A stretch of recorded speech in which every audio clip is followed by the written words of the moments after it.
Welcome. It's your man, God of Dots, back with another episode of the Audible. Hope everybody had a very happy and safe holiday season. Belated Christmas and Happy New Year to everybody out there that's in sound of my voice. We're going to be breaking down this past week's games and do a quick sneak peek to the upcoming games for the rest of this week.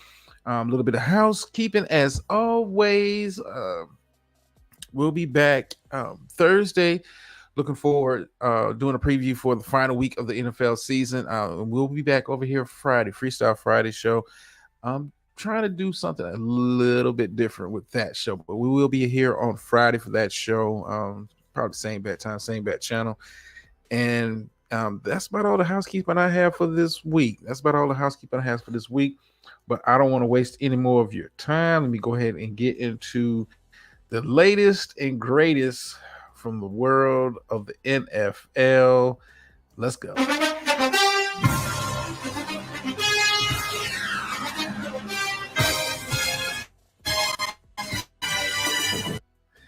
Yes.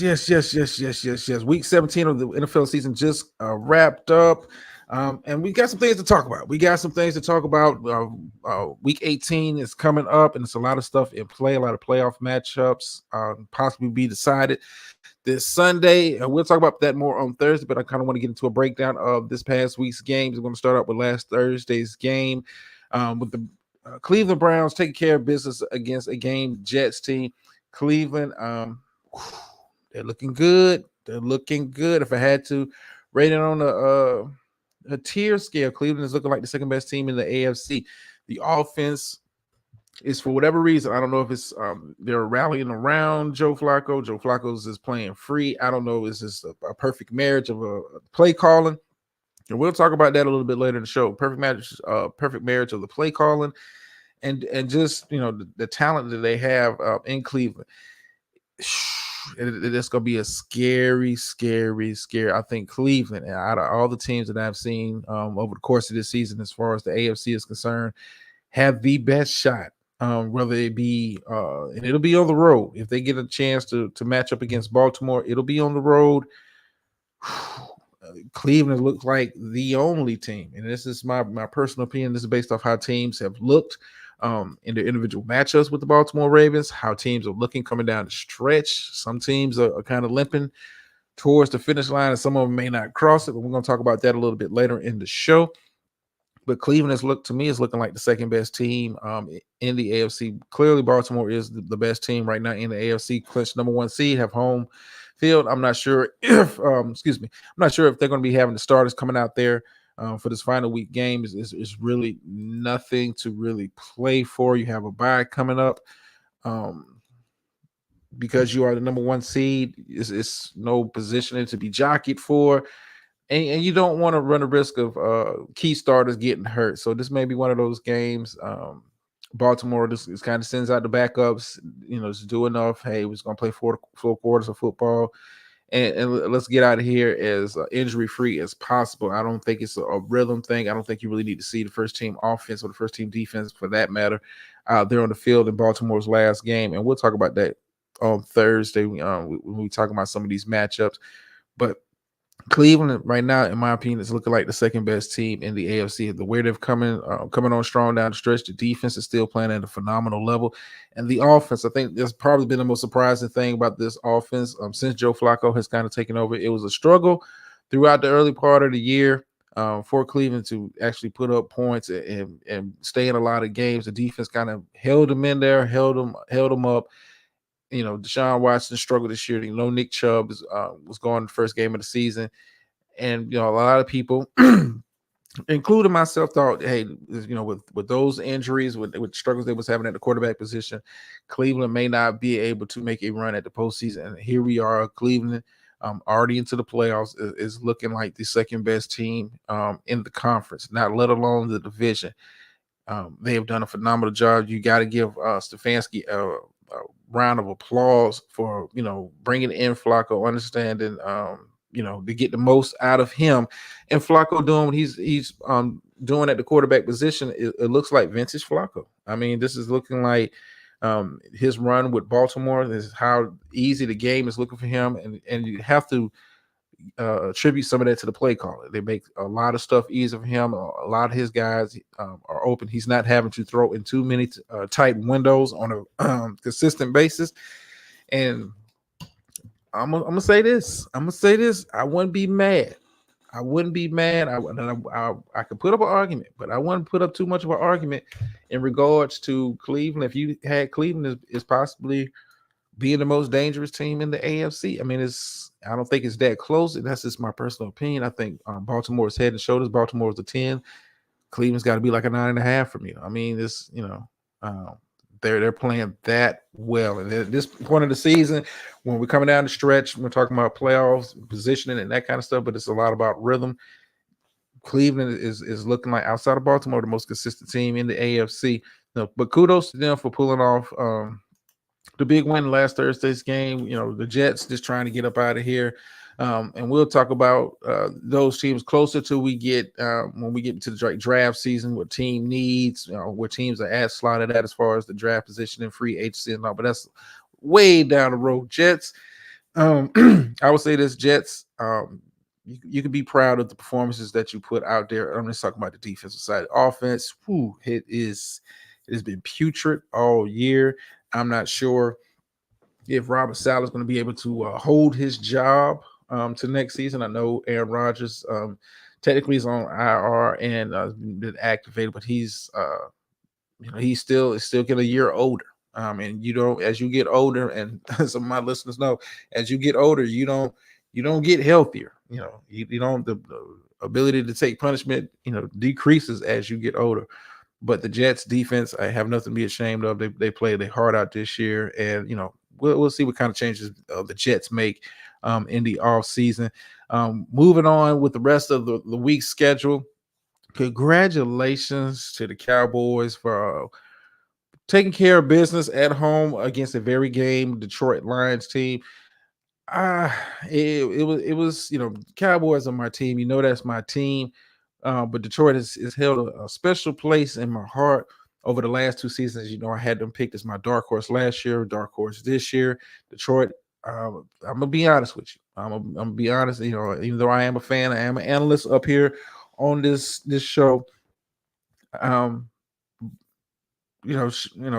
Cowboys got outplayed. I'm just gonna say, if you take the totality of the game, you take out some of the risk taking by Detroit or going forward on some questionable calls going forward on fourth down, we got outplayed. Not by a lot. Not by a lot. We got outplayed. I don't want to make too much fuss about the refs. That's kind of seemed like the running narrative over the course of this past weekend. Some of the calls of the refs. But overall, we got outplayed. I think Detroit, and that's part of that. I love about Detroit is that gambler mentality. We're gonna go for it. We're gonna go big or go home. And sometimes, you don't know. You don't need to go big and go home. Sometimes you need to just get up out of there with a W. And like I said, Detroit had every opportunity to win this game. Questionable fourth down call early in the game when they should have just took the field goal. Take the points. Take the points. And if they took the points, we might be having a totally different discussion today, but they didn't. Congratulations to the Cowboys, who are now in position, and we'll talk more about this on Thursday as we look forward to the final week of the season. Congratulations to the Cowboys for putting themselves in a position, win next week against the Commanders, win the division. That guarantees you at least one home game in the playoffs. And I know there's been a lot of talk, especially in some of the spaces that I'm in. Like, Cowboys, do they really need to be the number 2 seed? They have a better matchup as playing against the number 5 seed, which will be the division winner from the NFC South. Whatever team kind of finally takes the bull by the horns and takes that division. I'm of the mindset, hey, if you can get a game at home, it's a possibility. You win your home game, San Francisco loses, and the NFC will run through Dallas. So if you have opportunity to win the division, you do that. And I expect the Cowboys to come out there, keep an eye on the scoreboard.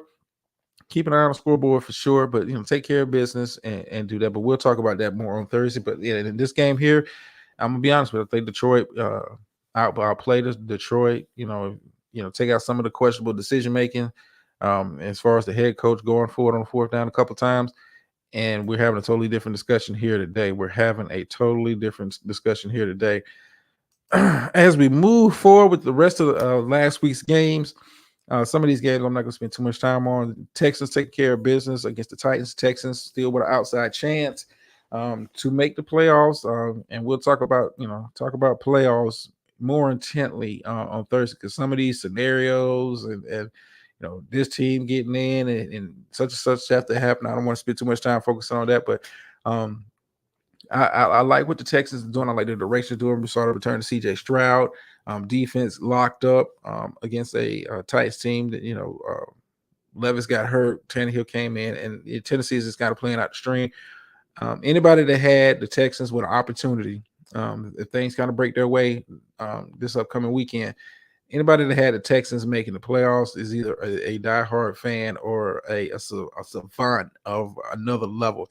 I have been thoroughly impressed by the progress of the Texans this year. I have been thoroughly impressed by the coaching job by D'Amico Ryan's. He's got this team playing hard each and every week. The defense has shown massive improvements. When CJ Stroud was out there and he had his full complement of receivers, this team is looked pretty good now. I don't have them breaking into the upper echelon of the AFC maybe for about another 2 years.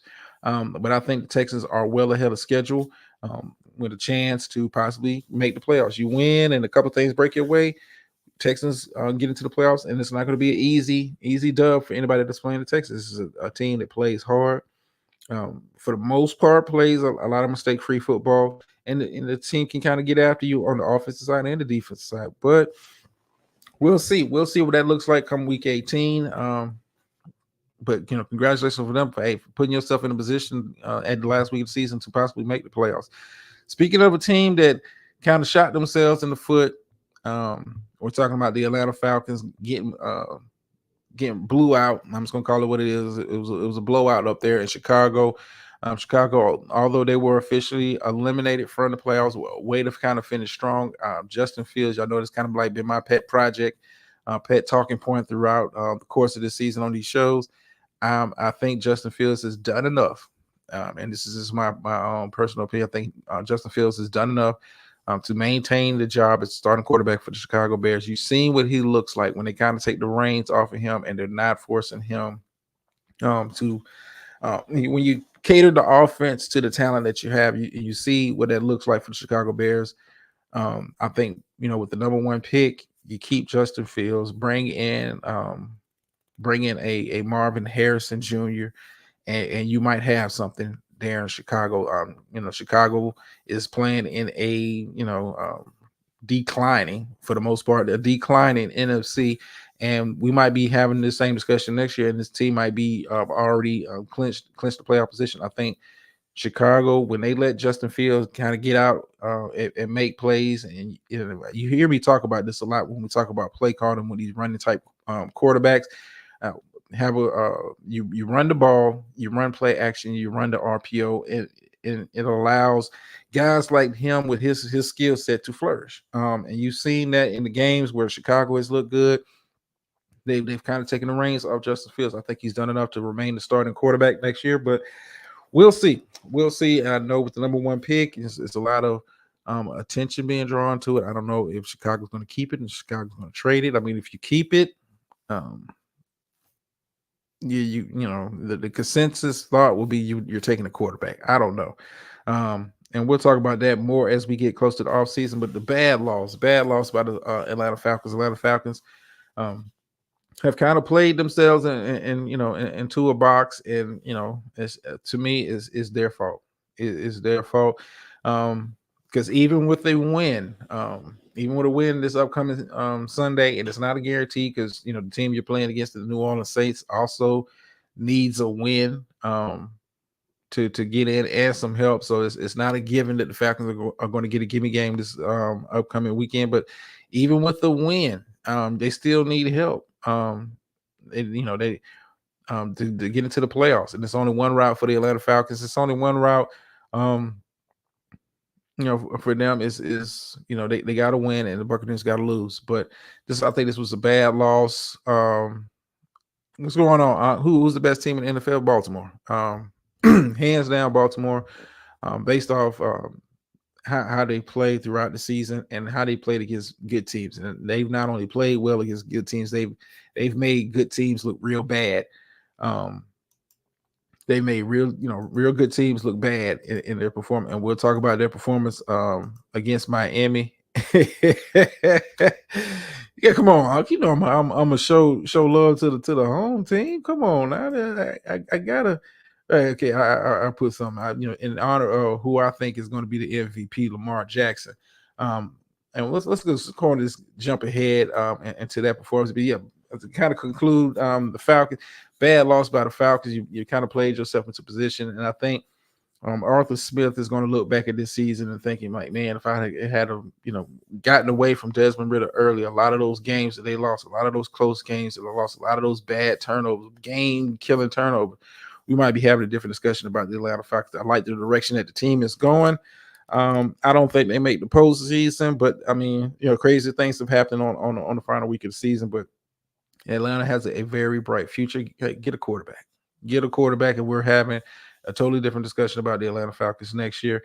Speaking of, the future, congratulations to the Baltimore Ravens for absolutely destroying the Miami Dolphins. It was a game, I watched. It was a game for about a half. It was a game for about a half, but Baltimore, and I talked about this when we talked about how you can beat the Miami Dolphins. Hey, you get pressure, you get get hands in the face, you clog up those passing lanes, and Tua, he'll put the ball in harm's way in offense.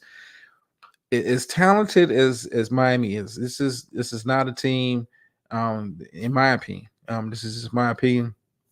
I think unless you add a little nastiness to this team, this team is too much of a finesse team to make a deep run to a Super Bowl. It is too finesse for me when you watch them play. Even though they have talented running backs, you got a halfway decent tight end, you got good receivers.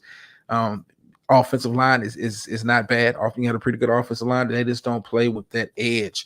And when you watch the Baltimore Ravens play, both sides of the ball, they're like, hey, if we're not doing anything else, we're gonna dominate the line of scrimmage. We're gonna be physical on both sides of the ball. We're gonna impose our will. And you saw what that looked like.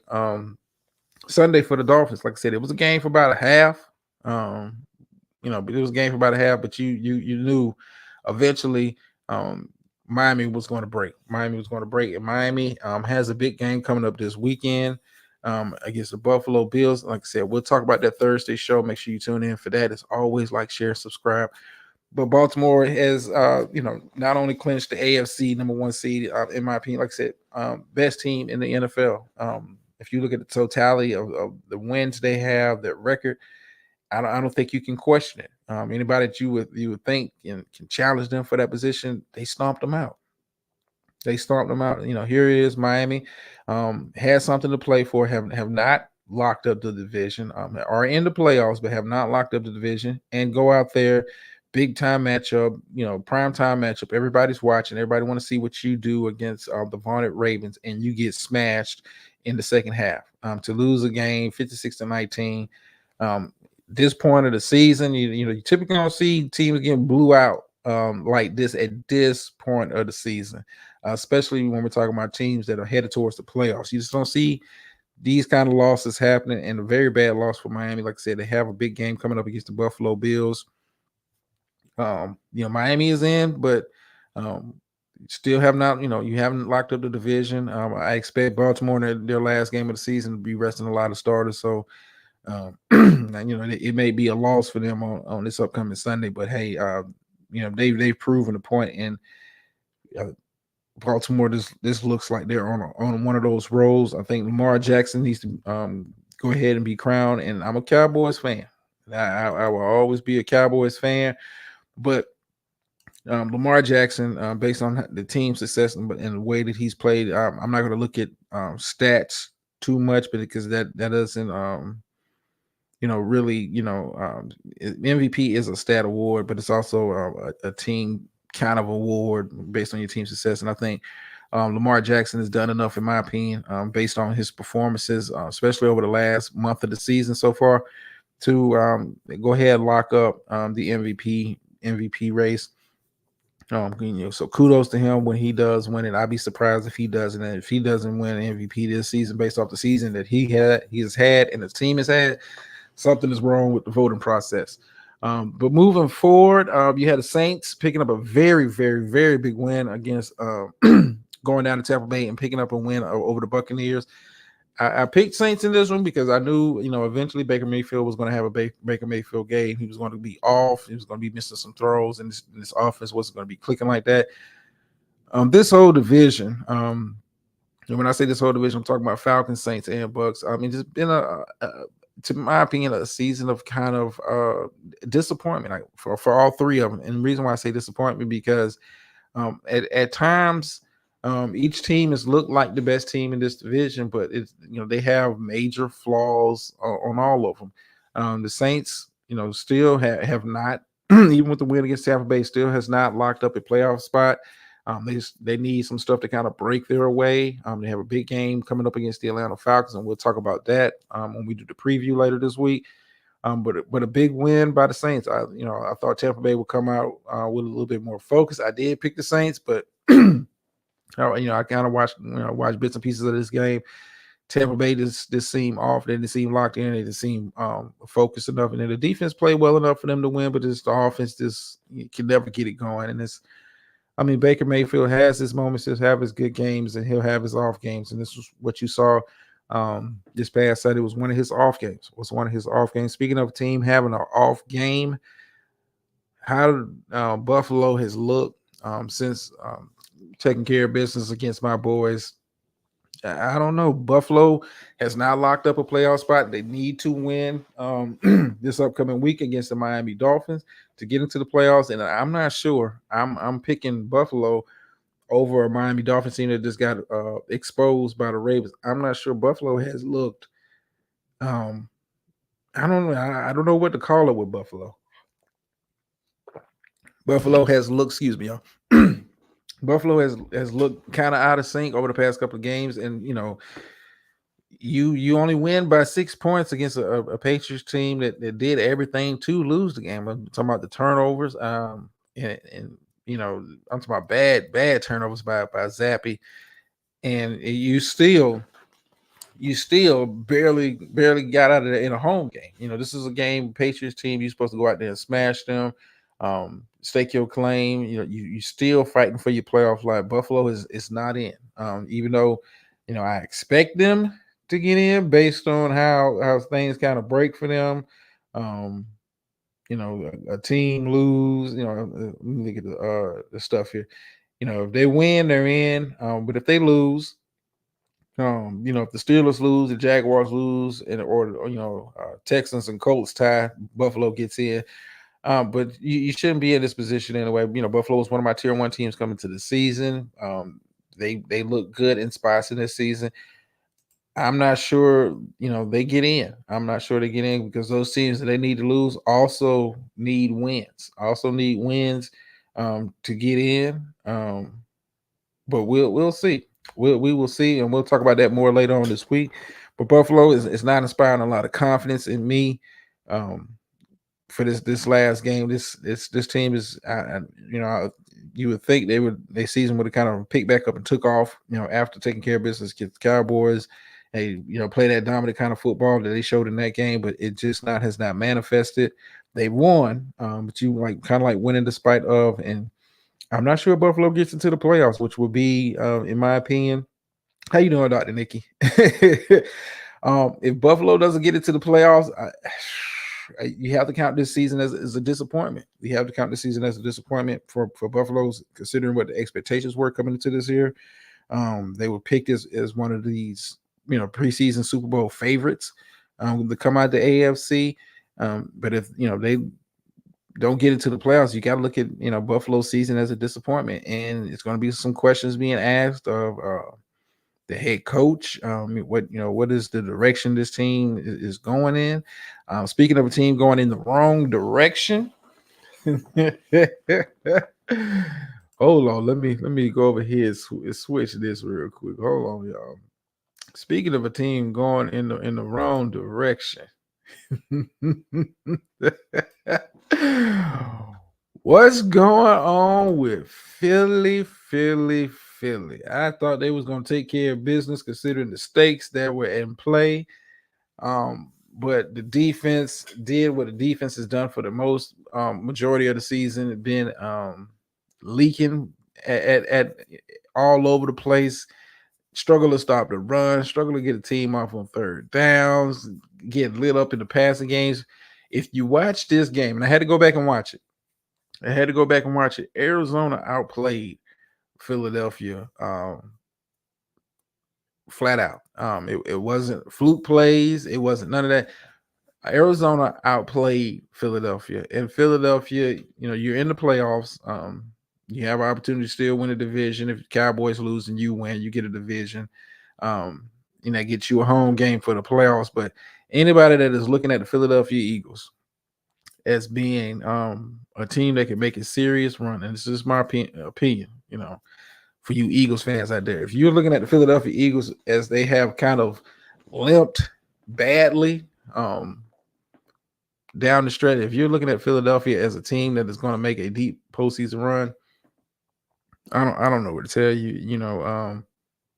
Philly fans, I've been saying it all year, and you're starting to see guys being more public with their statements.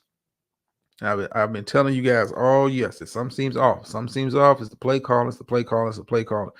For a team, that gets it going for stretches of a game, with the run game. I said this team was dominant last year because they had a very good run game, very consistent run game that allowed Jalen to have easier reads, that allowed the RPO to work.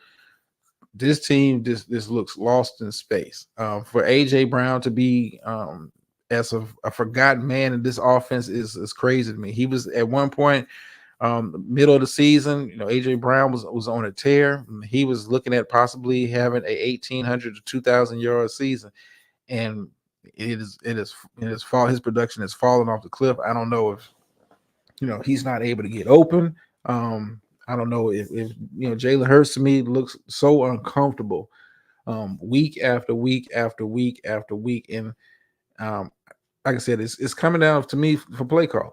It's been the issue in Philadelphia as far as the play calling. This team can't seem to get out of its own way. They can't seem to establish any kind of identity on the offensive side of the ball.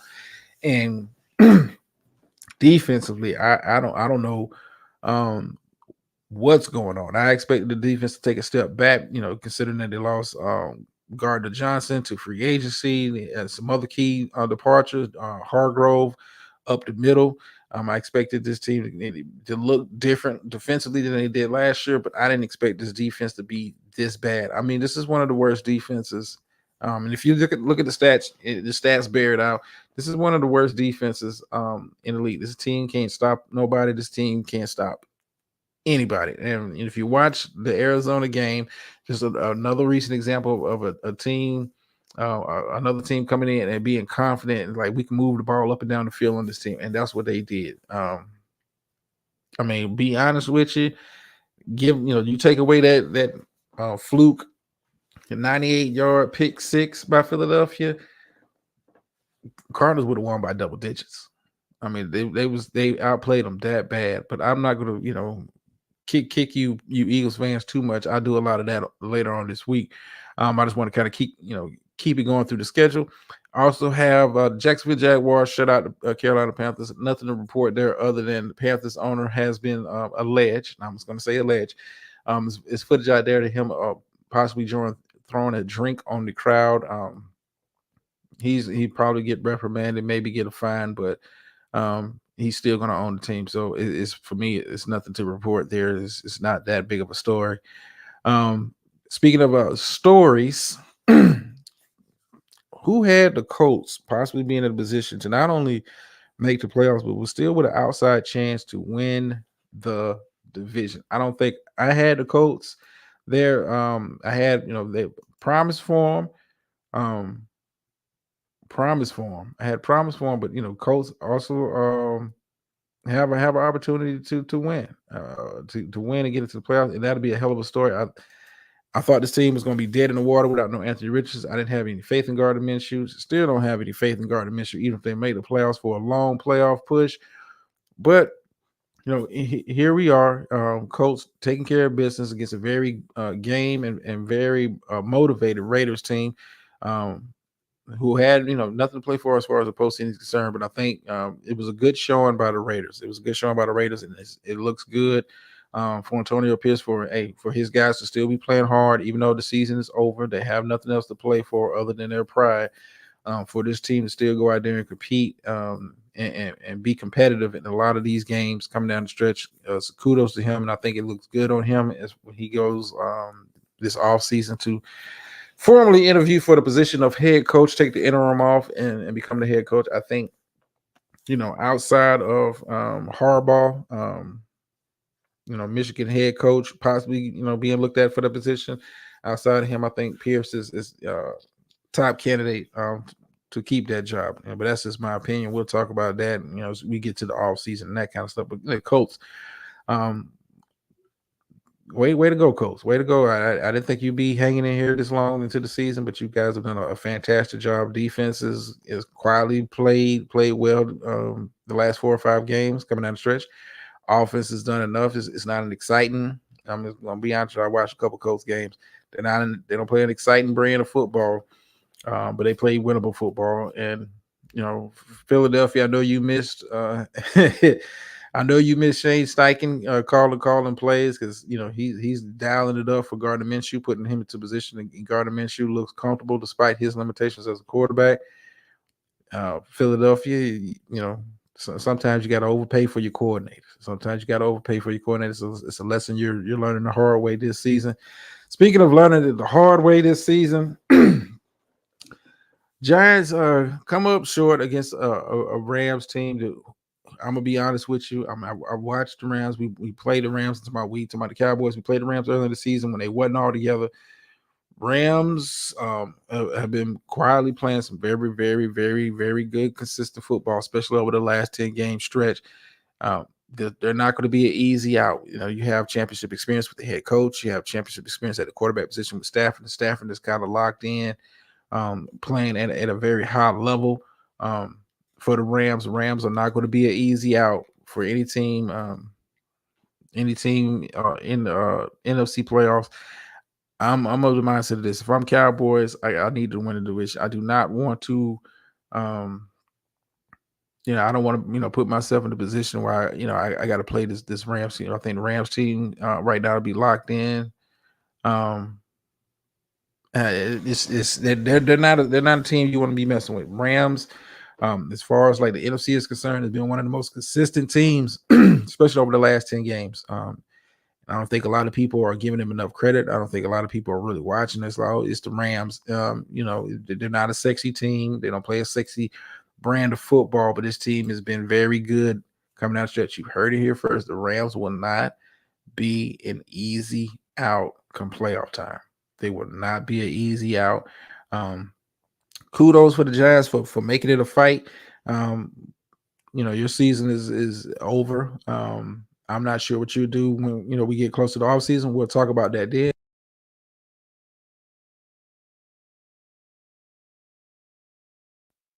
All right, so let me kind of wrap it up. 49ers take care of business against the Commanders. Not much to write home. 49ers have already clinched number 1 seed in the NFC. I expect them to be resting players. This upcoming week. I don't think you'll see, a lot of their starters out there. Commanders, you have a decision to make. I want to say they're currently locked in at the number 2 position in the draft. Do you stick with Howell or do you draft a quarterback? I think you draft a quarterback. It's no way, whoever the head coach may be. I expect Ron Rivera to be gone after this year. Whoever they bring in as the head coach, most head coaches want to come in and have their own quarterback. So you may be seeing the last of Sam Howell as starter in Washington. Team is, disappointed. Ain't gonna lie to you, team is disappointed. I thought this team maybe was gonna be a fringe playoff team, but it just never just kind of came together for them. But hey, it is what it is. 49ers, like I said, 49ers take care of business there. Steelers pick up a very big win Sunday against the Seahawks. Both teams fighting to get into the playoffs. Both teams very much needed, and it was a very hotly contested game. Very good game. One of the best games as far as the level of play out there this past weekend. Steelers with Rudolph looked like a competent enough offense that they might make a little noise come playoff time. I know much has been made about Kenny Pickett. He is back from injury. He's currently listed as quarterback 2. It was some early controversy talking about he didn't, he had an issue with being quarterback 2, and he didn't want that position. He's come out in the past couple of days and refuted those reports that was coming out. But the Steelers with Mason Rudolph looks like a completely different offense. The offense hasn't looked this good all year, and that was been holding Pittsburgh back from being in that upper echelon of teams. The defense has played well throughout the season. We'll see if Pittsburgh gets it. Pittsburgh needs to win, and they also need a little bit of help to get into the playoffs. Same thing with the Seahawks. I'm not sure what to make of the Seahawks, even if they do kind of get in. Let me look at their scenario. Seahawks need to win. They need the Packers loss. Basically, they need the Packers to lose. They need the Packers to lose or tie against the Bears to get into the playoffs. I'm not sure that necessarily happens because, like I said, Packers are in a must-win too against the Chicago Bears. They can't afford a loss. You can't bank on other teams losing the back. You don't want to be backing into the playoffs, but Seahawks, and it's kind of a weird team to kind of figure out that the offense has been explosive at times, but the defense is not kind of held their weight. Commanders are terrible. Yeah, their season been over. Like they bring in, I think, for Washington to kind of get it right, fix what the issues that they have. You got a guy, offensive minded head coach, potential head coach in Eric Bieniemy. Let Bieniemy transition from OC to the head coaching position. Let him draft a quarterback of his liking, and you might have something there offensively with Washington still, because they still have a little bit of this team. Didn't play bad offensively. The defense has kind of been the problem. They didn't play bad offensively this year. Commanders have been in a lot of games, a lot of high scoring games. It just you can't stop nobody. It don't matter. Speaking of it not mattering, Chiefs finally to get it together. Win at home. I'm looking at Kansas City as a one and done. I'm gonna be honest with you. I watched this game also. Cincinnati, they was in it. Defense played well enough to win. Kansas City, too many field goals. Too many field goals. It's like Kansas City is not able to sustain touchdown drives consistently anymore. It was a lot of field goals, a lot of drives being stalled because of penalties, lack of production. Kansas City, that brand of football, I don't think it's going to carry them any more than the one and done. I think they get one home game and that'll be it. If they're playing like this, granted, you want to get a very good Cincinnati Bengals team, but the drives just stalling out. Guys not being able to make plays, still having issues with the drop spot receivers. Kansas City, defensively, fine. Offensively, concerns, and you're not trying to have these concerns at the end of the season. This is some stuff you kind of work out at the beginning of the season, and Kansas City is looking like, to me, a one and done team. You kind of wrap up this past week's game. You got Broncos over the Chargers. Moving on. Nothing to report there. No storylines there. You had the Packers taking care of business against the Vikings. Packers with an opportunity, even after the rough start that they had to the season. Packers with an opportunity to get into the playoffs. And I would say this about the Packers, based on how they looked over the last 5 to 6 games. Jordan Love is clicking. Jordan Love is got a feel for the offense, and Jordan Love is in the zone. This team is in a zone offensively. And that's just my perception now. You can nitpick at the stats all you want, but they are looking so locked in right now, offensively, and the defense is played extremely well throughout the course of the season. Packers are going to be a hard out come playoff time. I expect the upset or two come to playoffs. Come to playoffs, but we'll talk about that on Thursday as we look forward to a lot of these. It's a lot of good matchups starting Saturday. No Thursday game this week. Um, 'Cause when I'm looking at the schedule, you got Bills and Dolphins closing out Sunday night with the late game. Let's see, Cowboys at 4. What time do the Eagles play? They would put them. They will put them at the same time. NFL in their schedule. But you got big games coming up. Steelers need a win against the Ravens on Saturday to get in. Texans and Colts lose or go home. And even if you win, you might go home. It's a lot of intriguing matchups um, upcoming this week, man. And we'll talk about that more later on this week. I appreciate everybody taking out the time to listen to little old me.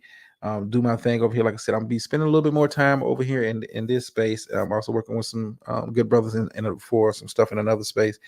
Um, so like I said, we'll be back here on Thursday for the final week of the NFL season, the preview for that, and then we will be back here Friday. We'll be doing a show on Friday. I think Friday. Friday we're gonna kind of like do a mixture of stuff. I'm not sure just yet, but we'll do be doing the show over here on Friday for sure. As always, appreciate the support. Like, share, and subscribe. It's always, and I hope everybody had a happy new year. We're off to new beginnings and trying to do more productive. I'm gonna say that more productive stuff. I'm not gonna sit here and say positive because y'all know where I'm from, but more productive type stuff. So we be doing that, and end y'all off with the phrase that pays over here. Sometimes you win, sometimes you lose, but every time you learn. And I'm out.